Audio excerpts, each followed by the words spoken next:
이야기가 자세히 나옵니다.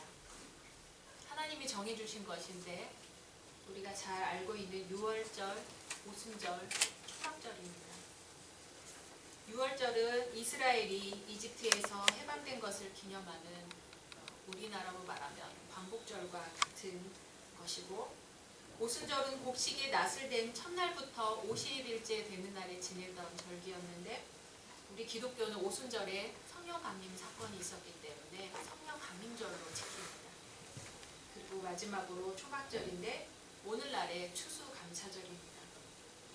이 초막절에 온 백성이 초막을 짓고 그 속에서 일주일간 생활을 하면서 가을 축제를 즐겼다고 합니다. 초막이라는 말은 농부들이 포도, 올리브, 무화과 같은 작물을 수확할 때 임시 거처로 초막에서 지냈던 것을 생각해서 의뢰했다고 합니다. 초막절에는 크게 세 가지 기억해야 할 것이 있습니다. 첫 번째로 출애굽시키신 하나님을 기억하라는 것입니다. 바로 초막인데 왜 굳이 이 초막을 만들었냐 하면, 이스라엘 백성이 애굽에서 노예 생활하는 동안 부르짖을 때 하나님이 들으시고 출애굽시키셨고, 출애굽 이후 광야 생활을 하는 동안 초막을 짓고 살 때에 하나님이 그들과 함께 해주셨다는 것을 잊지 말라는 말씀입니다.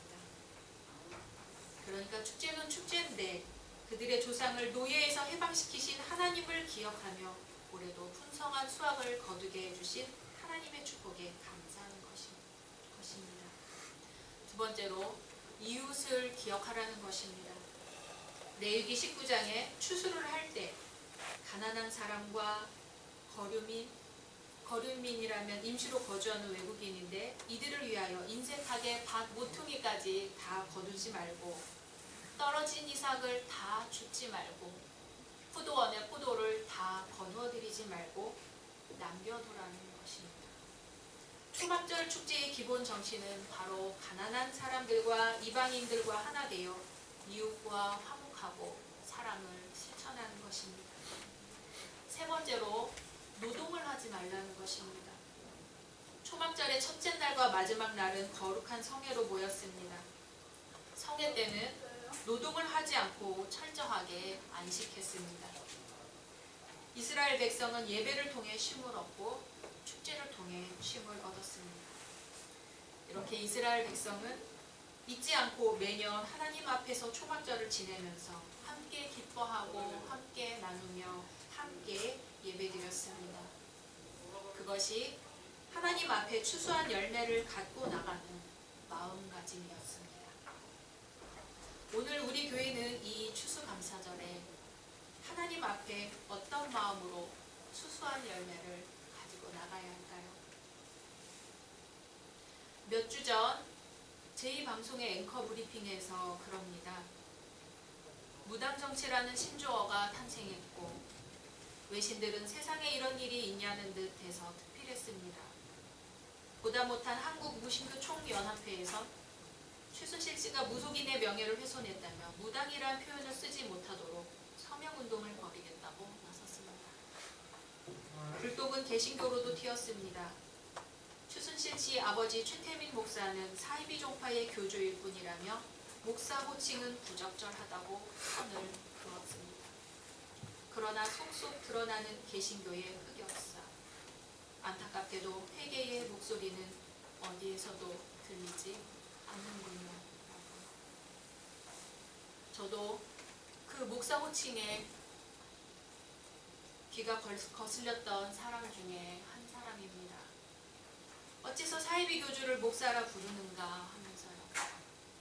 그러나 앵커의 다음 말은 그런 생각밖에 하지 못하고 있는 저에게 저 들으라는 듯 예수님이 하시는 말씀으로 들렸습니다. 회개의 목소리는 어디에서도 들리지 않는구나. 예수님은 예수님의 첫 사역을 이 말씀으로 시작하셨습니다. 회개하라, 천국이 가까이 왔느니라. 회개하라, 천국이 가까이 왔느니라. 추수감사절을 맞은 오늘 우리에게 주님은 세례 요한을 통해 말씀하십니다. 회개의 선한 열매를 맺으라. 이런 말이 있답니다. 로마인은 3번 세계를 지배했다. 처음에는 군단으로, 다음에는 법률로, 마지막에는 기독교로. 역사적으로 초대 교회가 생겨나던 시기는 그리스 로마 세계였습니다. 초기 기독교인들은 로마 시대에 박해도 많이 받았지만 콘스탄틴 황제가 313년 밀라노 칙령을 발표하면서 로마의 기독교가 봉인됩니다. 그러면서 초대교회는 점점 그리스 로마 세계에 문화 적응을 하며 황제의 절대 지배권이라는 모델에 따라 구체화되어 갑니다. 예수 그리스도의 모습은 점점 절대 지배자의 모습으로 변해갔습니다. 예수 그리스도의 모습은 전 우주의 통치자, 하늘의 통치자, 가족, 왕실, 교회의 머리로서 이 세상 황제의 법칙을 정당화하는 영광의 절대 군주의 모습을 지니게 되었습니다. 예수님의 모습을 황제와 닮게 만들면 만들수록 세상을 다스리는 황제는 점점 예수님의 권위를 받게 되었습니다. 당시 하나님의 뜻을 인간에게 전하는 것은 기독교회의 제도상으로는 바로 주교였습니다. 그러므로 주교들을 황제 편으로 만들어 놓기만 하면 하나님의 뜻도 황제 편으로 만들 수 있다고 생각한 것 같습니다. 현대의 가톨릭 교회는 관료 제도가 고도로 발달했지만 당시의 교회는 아직 조직화가 진행되지 않았고 그러므로 그 시대의 주교라는 위치는 참으로 중요한 존재였습니다. 주교는 12사도의 후계자로 여겨졌고 예수 그리스도와 12사도에게서 하나님의 뜻을 전달할 권리, 성도들을 가르치고 인도할 권리, 성도를 통합할 권리를 위임받은 존재로 여겨졌습니다. 게다가 이런 모든 권리 이외에 기독교 확대에 도움이 되는 사물이나 기독교를 확대한 인물에게 신성한 정통성을 부여할 수 있는 권리까지 지니고 있었습니다. 그러면 이 주교들을 자기 편으로 만들기 위해 콘스탄틴 황제는 구체적으로 어떤 방책을 썼을까요? 주교에게 주교가 관할하는 교구에서 벌어지는 각종 종교 활동을 비롯하여 복지사업과 교육사업을 하는 데 필요한 사람과 돈을 확보해 주는 것, 이것을 보장하고 더 늘려주면 되었습니다. 교회를 세워서 기증하기, 교회 활동의 재원이 될 재산을 기증하기. 그래서 최초의 교회사를 쓴 것으로 유명한 카이사레아의 주교 유세비우스는 당시 기독교 개종자 일부가 신앙심 때문이 아니라 이익 때문에 개종했다고 씁쓸하게 말합니다. 인스트루멘툼 레금, 지배의 도구, 정치적 지배의 도구가 된 기독교. 회개의 목소리는 어디에서도 들리지 않는구나. 앵커의 말이 아니라 이 시대 목회자들과 성도들을 책망하시는 예수님의 말씀으로 듣고 대답합니다. 당신도 목사니까 입이 있으면 말을 해보라는 사람들의 책망으로 듣고 대답합니다. 저는 무엇을 대표할 수도 없고 비록 보잘것없는 사람 중에 정말 보잘것없는 목사지만 그럼에도 불구하고 제가 목사라는 이름을 갖고 있기 때문에 아주 작은 소리로 부끄럽게 고백합니다.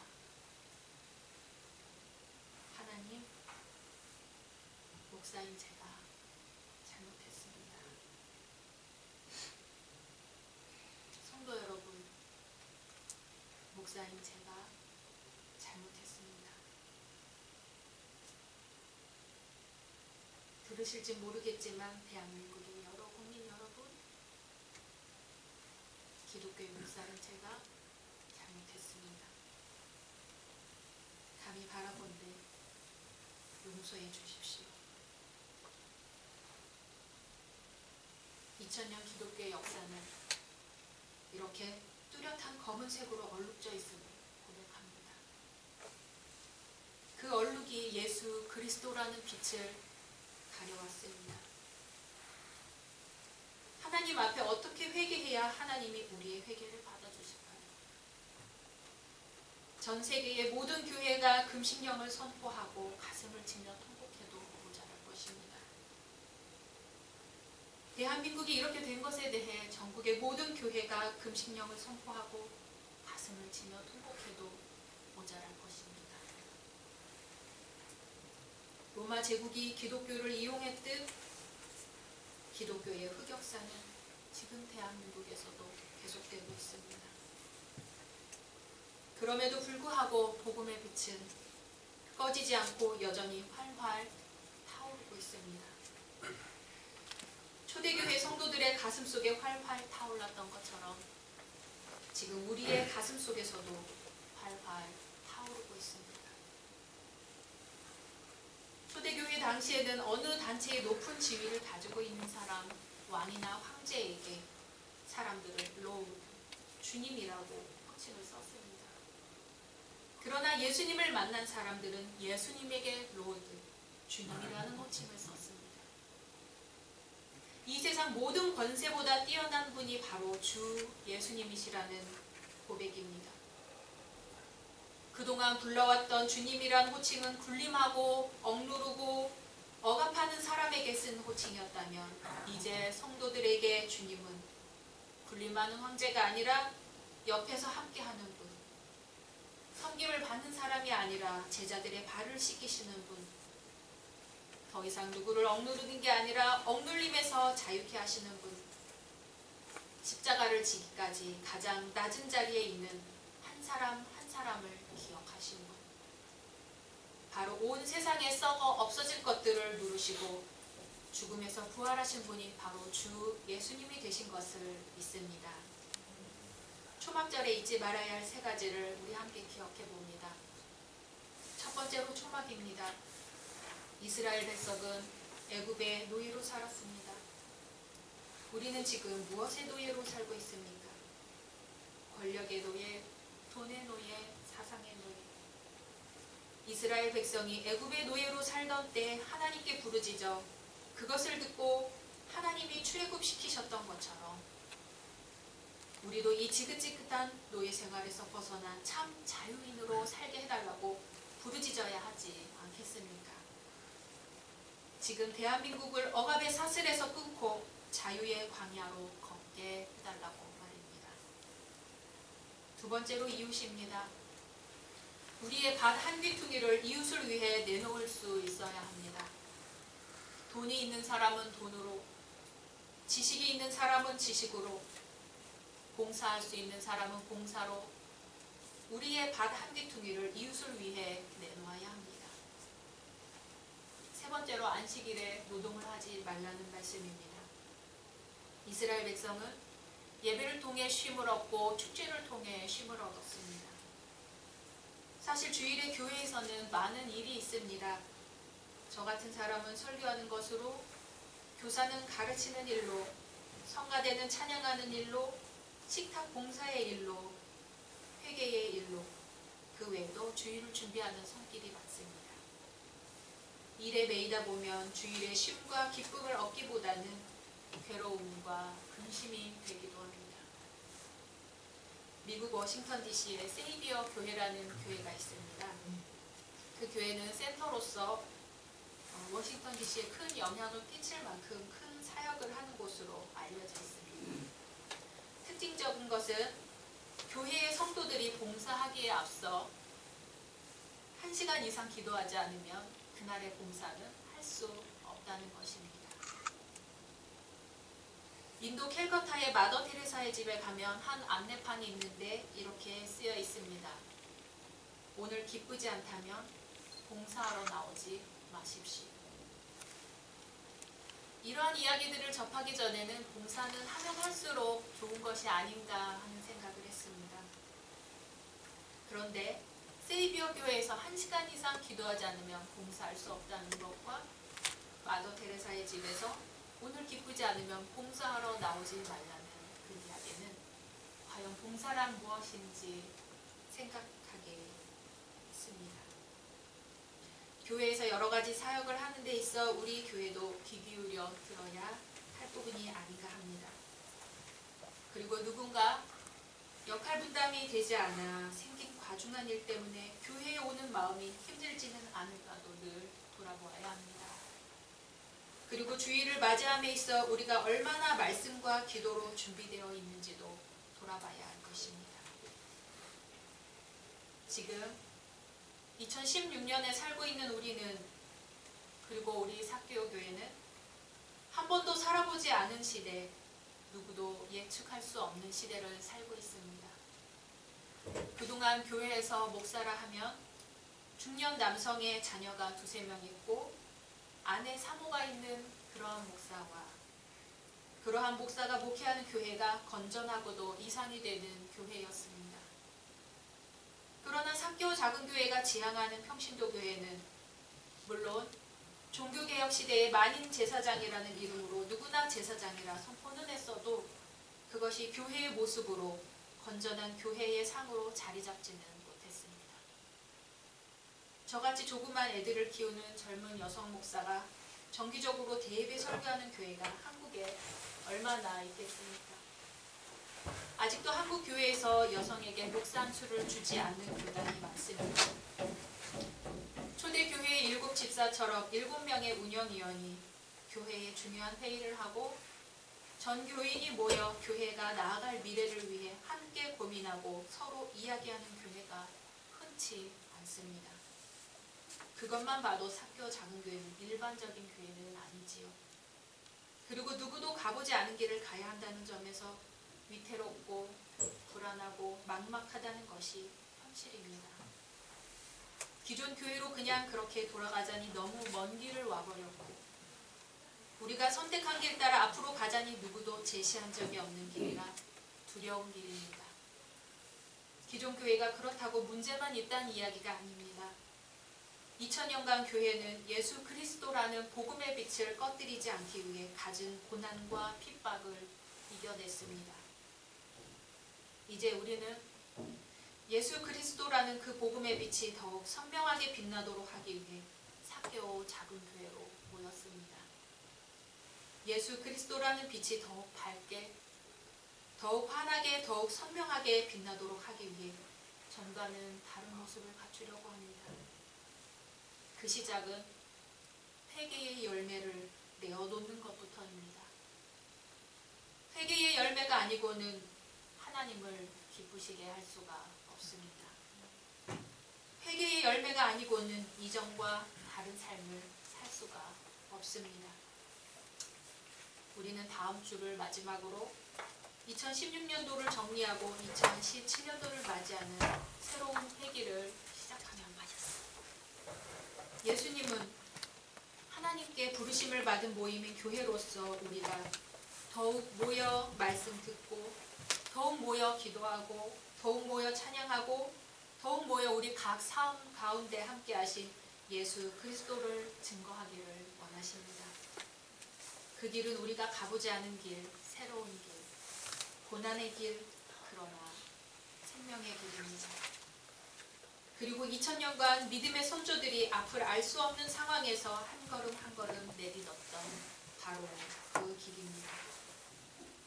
믿음의 주여, 온전케 하시는 우리 주 예수님만 바라봅시다. 우리의 믿음이 어디에서 나옵니까? 오직 예수 그리스도 뿐입니다.